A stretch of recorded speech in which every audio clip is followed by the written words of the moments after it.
personnage de Django dans One Piece a clairement des capacités d'hypnose extrêmement développées. Et du coup, j'ai fait 2-3 petites recherches pour voir s'il n'y avait pas des théories qui expliquaient pourquoi. Et je suis tombé sur une théorie qui disait que en fait, c'était grâce à un fruit du démon. Mais pas n'importe quel fruit du démon. Ça aurait été grâce à un...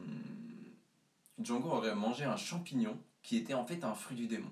Je passe un peu l'histoire parce que c'est un peu farfelu, honnêtement. Et c'est pas une grosse théorie, c'est juste un post Reddit. et du coup, ouais, comme on sait, les fruits du démon n'ont pas forcément la forme d'un fruit. Typiquement, le fruit du démon de Chopper, si je dis pas de bêtises, ce n'était pas un fruit. Donc faites gaffe les mecs, si vous mangez un artichaut, peut-être que tout d'un coup... Donc voilà, personnellement je trouve que je comprends d'où sort la théorie en fait, dans le sens où les pouvoirs d'hypnose de Django sont vraiment développés.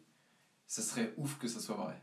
Et ça serait ouf que Django revienne dans le futur et, euh, et on se rende compte que c'est vrai. Ça serait incroyable. Même si je pense honnêtement que c'est peu probable. J'ai envie que ça soit vrai, mais c'est peu probable. On va pas se mentir, on va pas se mentir. Autre truc que j'ai vu et que j'avais complètement fait l'impasse la première fois que j'ai regardé One Piece, c'est l'origine du nom du Vogue Mary. En fait, il y a un personnage sur l'île d'Usopp qui s'appelle Mary et il a fait comment on appelle ça? Il a fait les dessins, on va dire les dessins du bateau du Vogue Mary. Et c'est pour ça qu'il s'appelle le Vogue Mary en fait. J'avais jamais réfléchi à pourquoi il s'appelle le Vogue Mary, tout ça. En fait, c'est parce que le mec qui l'a dessiné, il s'appelait Mary et du coup il l'a nommé selon lui. Et fait intéressant, on ne sait pas vraiment si c'est lui qui l'a fabriqué ou quelqu'un d'autre.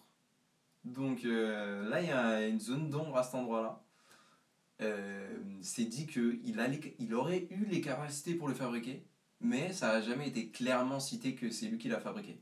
Donc on n'est pas 100% sûr. Tout ça fait super intéressant. Franchement, ça m'a blow mind. Au moment où j'ai compris ça, je me dis oh comment j'ai pu rater ça depuis tout ce temps, genre, je me suis jamais posé la question. Vraiment, c'est incroyable. Autre truc super intéressant, la capacité du Captain Kuro, là où il va super vite et il tranche partout, il perd vraiment limite conscience en fait. Genre, genre je me souvenais bien que oui, il se contrôlait pas.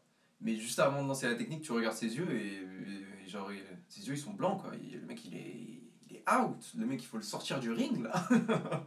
Donc, franchement, ça m'a choqué. Je sais pas si c'est autant mis en avant dans le manga. En tout cas, dans l'animé, c'est un truc de ouf. Genre, le mec est vraiment out quoi. Donc voilà les gars, c'est tout pour aujourd'hui. N'hésitez pas à liker, vous abonner et commenter. Tchuss!